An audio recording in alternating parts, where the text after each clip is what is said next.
Hello everyone, कैसे हैं आप सब। आई होप कि आप लोग अच्छे होंगे। और आज जैसा कि आप सबको पता है कि बिहार पुलिस कांस्टेबल 21,391 का फाइनल रिजल्ट आ चुका है। तो जिनका भी हुआ है उनको बहुत बहुत कॉन्ग्रेचुलेसन, बधाई हो आपको। और आपके आगे के भविष्य के लिए आपको बहुत सारी शुभकामनाएं। और जिनका नहीं हुआ है उनके लिए मैं ये बोलना चाहूँगी कि देखिए, रिज़ल्ट जो है ना वो आपका ऐसा नहीं है कि ये आपका पूरा लाइफ का डिसीजन इससे होता है। ये एक छोटा सा रिज़ल्ट है, मैंने भी दिया था, मैं बताऊँगी कि मेरा क्या हुआ। तो ऐसा नहीं है कि बहुत कुछ बुरा हो गया आपके साथ, क्योंकि रिज़ल्ट है तो कभी किसी में आता है किसी में नहीं आता है, ऐसे चलते रहता है। तो इसमें आपने ऐसा नहीं है कि मेहनत नहीं किया होगा। जो भी किए हैं, जिन लोगों ने क्वालिफ़ाई किया था बहुत मेहनत से किए होंगे, क्योंकि कांस्टेबल का फ़िज़िकल लड़का हो या लड़की सबके लिए बहुत टफ़ होता है। टाइम भी कम होता है, कम टाइम में ज़्यादा दौड़ना होता है, बहुत मुश्किल होता है फ़िज़िकल क्वालिफ़ाई करना। और क्वालिफ़ाई करने के बाद मेरिट नहीं बनता है तो बहुत दुःख भी होता है। मैंने भी दिया था, मेरा भी नहीं हुआ। क्यों नहीं हुआ? क्योंकि मैंने आप जैसे कि आप पहले भी जिस टाइम में फ़िज़िकल देने आई थी तब भी मैंने बोला था, वीडियो के माध्यम से शेयर किया था कि मैं फ़िज़िकल पे उतना ध्यान नहीं दे पाई, क्योंकि मेरा मेंस था बीपीएससी का, तो थोड़ा कंप्रोमाइज़ हो जाता, इसलिए उतना नहीं कर पाई। और जब मैं दौड़ के आई थी तो मेरा गोला में मिनिमम क्वालिफ़ाई मतलब 9 नंबर मैं लेके आई थी, और 17 मेरा हाई जंप में था। इसके अलावा रनिंग में मुझे पता था कि मेरा मतलब ग्राउंड टाइमिंग था तो उसके अकॉर्डिंग 40 था, 40 आ जाता था। तो मुझे लगा था या तो 40 होगा या तो 30 आया होगा, क्योंकि वहाँ स्पीड थोड़ा घट बढ़ जाता है कभी कभी। मतलब मैं 4:19:20 ऐसे में आती थी, ग्राउंड में मेरा आता था। तो इस हिसाब से मेरे 56 या 66 बन रहे थे। मुझे लगा या तो मेरा 56 होगा या 66 होगा। तो मैं मान के चल रही थी कि 56-66 होगा तो मेरा रिज़ल्ट बन जाएगा, नहीं तो फिर 56 होगा। मतलब रनिंग में अगर मैं 30 नंबर में मुझे मिला होगा तो फिर मेरा थोड़ा मुश्किल मुझे पहले ही लग रहा था।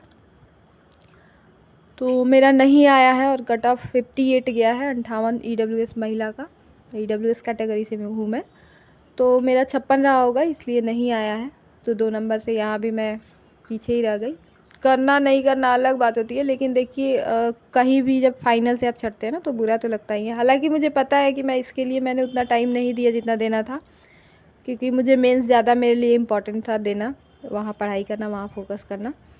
तो और फिज़िकल साथ में उतना नहीं कर पाई मैं तो, लेकिन फिर भी बुरा तो लगता ही है ना। आप रनिंग मतलब रिटेन पास करो एग्ज़ाम, फिर उसके बाद फिज़िकल इतना मुश्किल होता है, पैर में दर्द होता है, इतना ज़्यादा करते रहो, उसके बाद नहीं होता है तो बुरा तो लगता ही है। लेकिन उतना बुरा मुझे नहीं लगा जितना 1275 में मेरिट से मैं आउट हुई थी। तो उस टाइम में बहुत ज़्यादा बुरा लगा था, एकदम जैसे होता है ना टूट जाना, वैसे वाला लगा था कि जैसे, क्योंकि वहाँ मैं मान के चल रही थी। आज तो मैं ये एक्सेप्टेंस था कि चलो आएगा नहीं आएगा कोई बात नहीं, आ भी सकता है नहीं भी आ सकता, लेकिन वहाँ मैं मान के चल रही थी कि आ जाएगा मेरा। और मैं कहीं ना कहीं वो चांस था भी, क्योंकि 0.4 से मेरा 0.4 से मेरिट में मैं छट गई। तो 0.4 0.2 ये सब कितना कम होता है। मतलब इतना आसान क्वेश्चन एक दो मेरा गलत हो गया, उसके बाद इतने कम से रहना बहुत, मतलब वो तो बहुत ज़्यादा बुरा लगा था। अभी ठीक है, नहीं आया कोई बात नहीं। और जिनका भी नहीं आया उनको मैं ये बोलना चाहूँगी कि देखिए उदास मत होइए।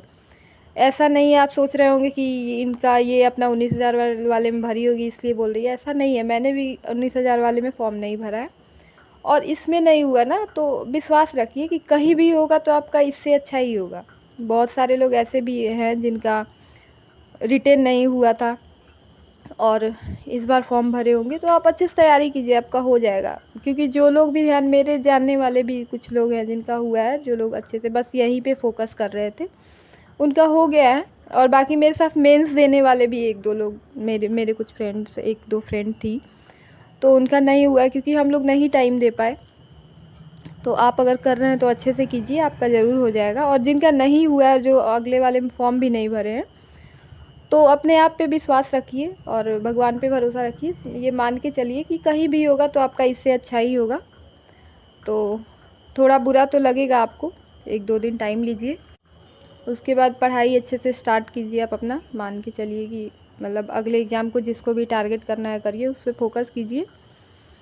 इस टाइम में आपके लिए बुरा लग रहा होगा, मुझसे ज़्यादा ये कोई फील भी नहीं कर सकता है। इस बार का छोड़ के भी मैं बात करूँ तब तो पहले से भी मुझे इसका एहसास है, पता है मुझे कैसा लगता है, तो इस बार भी मेरा भी नहीं हुआ है, तो मैं फ़ील कर सकती हूँ आपका दर्द। तो इसलिए आप विश्वास रखिए और पढ़ाई पे 1-2 दिन का ब्रेक लेके आप स्टार्ट कीजिए, अपना अच्छे से तैयारी कीजिए, आपका ज़रूर हो जाएगा। फ़िलहाल इतना ही बोलना चाहूँगी, और जिनका हो गया उनको फिर से बधाई। Thank you.